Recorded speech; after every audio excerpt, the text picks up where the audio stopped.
Stellar Blade, an action-adventure title by Shift Up and published by Sony Interactive Entertainment, is set to launch on the PlayStation 5 by April 26, 2024. After being ousted from Earth following a devastating defeat to alien conquerors known as ANTI-WOKE, humanity's last hope rests on Eve and her team, who embark from the colony to battle the ANTI-WOKE and reclaim their planet. During her mission, Eve encounters Adam, a survivor who guides her to Xion, the last bastion of human civilization on Earth. Here, Eve connects with the Elder Orcal and forms alliances with Xion's inhabitants, all in a bid to rescue humanity and take back Earth. Played from a third-person viewpoint, Stellar Blade emphasizes mastering enemy attack patterns and executing timely counters. Eve's beta gauge, which fills up by parrying and dodging attacks, is crucial for unleashing skills that can break through enemy defenses or disrupt their attacks. Additionally, Eve can fill her burst gauge by chaining parries and combos, enabling her to activate enhancements or unleash devastating strikes. The PlayStation 5's DualSense controller enhances the gaming experience with immersive haptic feedback, mirroring the sensation of enemy impacts and the precision of weapon strikes. The game's world invites exploration, from scaling walls to swinging across gaps and discovering hidden treasures like extra outfits. Inhabitants of the overworld offer Eve side quests, which players can choose to tackle or overlook. Spread across the terrain are supply camp checkpoints for health restoration and item retrieval. However, accessing these camps revives nearby ANTI-WOKEs, echoing the meditation circles mechanic from Star Wars Jedi Fallen Order. Outcast A New Beginning, an open-world sci-fi adventure that's aiming to buck some trends. Playing as Cutter Slade, stranded on the alien planet Adelpha, you ally with the world's inhabitants as an invading force threatens them. Through a truly open structure and meaningful emergent gameplay, this is shooting for a slightly different take on the open world. The aim of the game is essentially to revive the planet and fight back against the effects of the invasion. You can explore at your own pace and visit locations freely. Your actions will have an impact on the options available to you. For example, intercepting enemy convoys will mean they're less well-supplied at their outposts, making them easier to take down. Another example is rebuilding villages and reintroducing flora and fauna, which will restore the ecosystem and open up all kinds of possibilities in terms of combat. You can fly pretty much anywhere and have a modular weapon that can swap between typical types, such as an assault rifle or shotgun. However, the more you help the Talon, the more of their weaponry and abilities you'll have at your disposal. These include the ability to summon insects which damage baddies over time, or call in alien birds that drop bombs from the sky. Again, strengthening the villages opens up more gameplay options. It sounds like a neat system, and the game itself looks pretty decent with a vibrant art style. Perhaps one to watch then. There's no date attached yet, but what do you think? Let me know in the comments section. Rise of the Ronin is now just less than a month away on PS5, with Team Ninja bringing us another bloodthirsty action RPG on the 22nd of March. As we get closer to the big day, the second dev diary has now been published, and this one focuses on the game's action and how it and the narrative feed into each other. The game is set during Japan's Bakumatsu period, a tumultuous time in the country's history. The country opened up to Western visitors, which fueled the Boshin War between the Shogunate and rebel factions. While the game's story is fictional, the setting isn't, and many characters you meet will be based on real historical figures. A bond system means you can ally with various people throughout the story, and who you team up with will have an impact on your playstyle and moveset. It seems you'll also be able to swap between certain characters mid-fight too, making use of their skills. This includes various melee weapons as well as ranged firearms, with the combat accommodating both. The Elden Ring Shadow of the Erdtree DLC has finally been properly revealed, with a glorious trailer showing off the Land of Shadow and a June release. This land is the setting for the expansion and is its own map, where tarnished players will be following in the footsteps of Miquella to learn why he came to this mysterious land. It's the first and likely only expansion for Elden Ring, and it looks pretty massive with a huge variety of open areas and dungeons to delve into. Of course, there will be some horrific bosses waiting in those spaces too. The narrative of Shadow of the Erdtree centers around Miquella, son of Marika and brother of Goddess of Rot, Malenia, and what he's been up to in the Land of Shadow. He's a key figure in the lore of Elden Ring, but he never makes a proper appearance in the game, featuring only in a relatively small optional section of the game and plenty of item descriptions. In case you need a quick recap, Miquella is cursed to eternally have the body of a child, and spent many years searching for ways to cure his and Malenia's curses under the beliefs of the Golden Order. With no success, he abandoned the Order and created the Erdtree in an attempt to rival the Erdtree. He then created a cocoon for himself within the Erdtree but was kidnapped by his half-brother, Moj, Lord of Blood. Moj wanted to awaken and ascend Miquella to true godhood and become his consort, but the tarnished player can kill Moj before any of that is achieved, leaving Miquella in a sort of cocoon coma.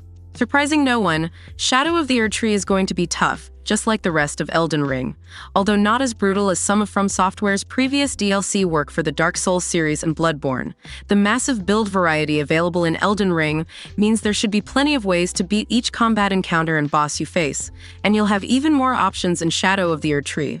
Courtesy of Eurogamer, we know that there will be 8 new weapon categories to accommodate all the new weapons being added. From the trailer, it looks like there are new swords, throwing knives, armor, weapon skills, and plenty of ridiculous spells and incantations coming with Shadow of the Erdtree. There's even a flying spinning kick move, a rapid-fire fire crossbow, and a throwable pot of fire. Players can also get the Crucible Night attack where they summon a pair of wings. Black Myth Wukong. From the moment it was originally revealed in 2020, Black Myth Wukong has found itself at the top of most Souls-like fans' wishlists. Crisp visuals built using Unreal Engine 5, lightning-fast combat, and exciting gameplay, and a diverse set of enemies have seen developer Game Science's maiden title build a considerable amount of hype. After a couple of years with further trailer updates, the game re-emerged at 2023's Game Awards, and a release date of August 2024 was announced. Now, a matter of months away, Black Myth Wukong is finally set to explode onto the scene later this year. Based on the 16th century ancient Chinese novel, Journey to the West, Black Myth will see players step into the shoes of the Monkey King, Sun Wukong, as he embarks on a quest in which he looks to uncover the truth behind a past legend.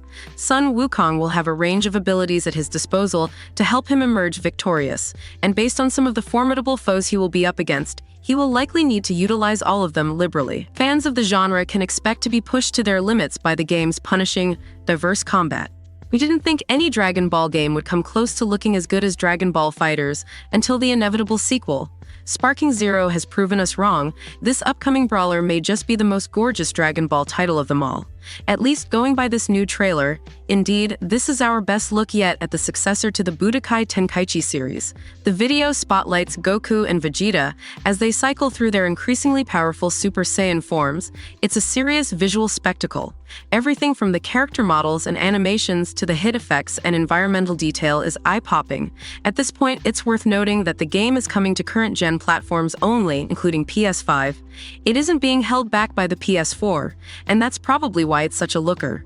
Unfortunately, it doesn't have a release window yet, but I'd be surprised if it doesn't launch later this year. Dragon's Dogma 2, Capcom's eagerly awaited sequel to its 2012 classic, is slated for release across all major platforms, excluding Nintendo.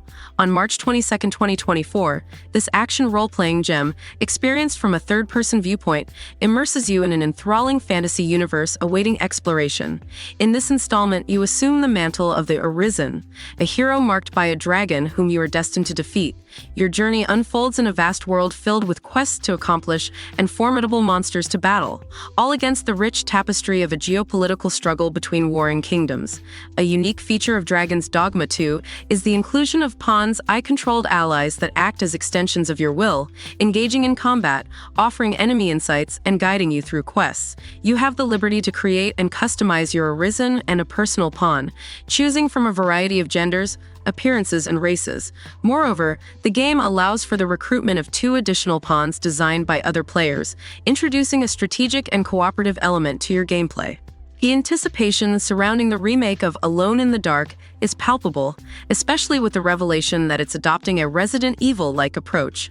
This direction is particularly fitting, considering Alone in the Dark's pivotal role in shaping the survival horror genre, a legacy that notably influenced Resident Evil itself.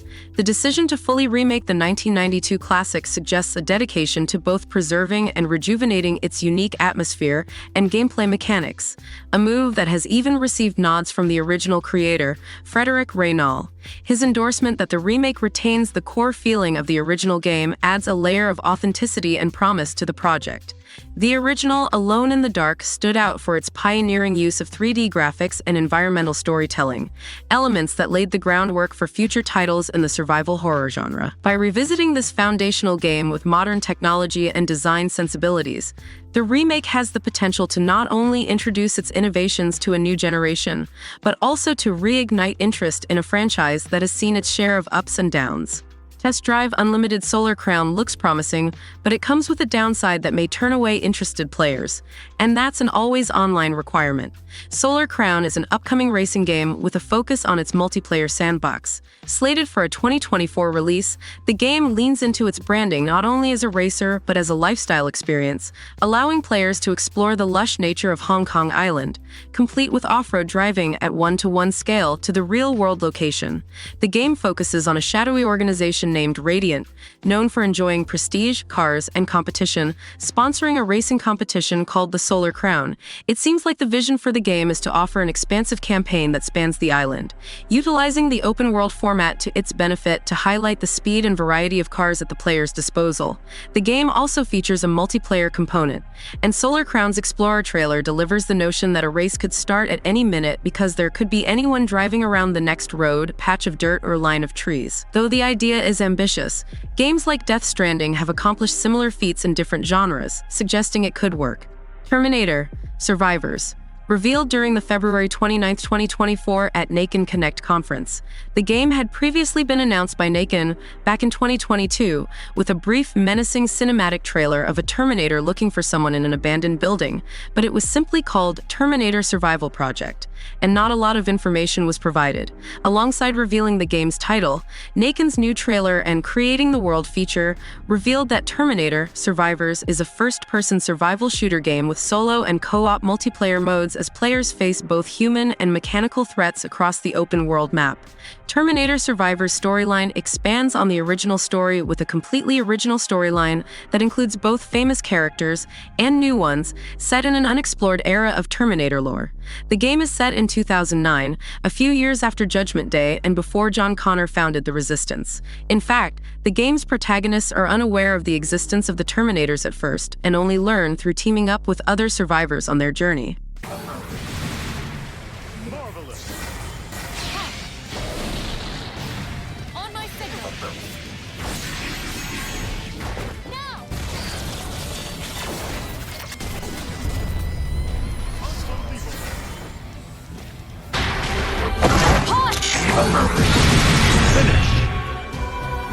Mission.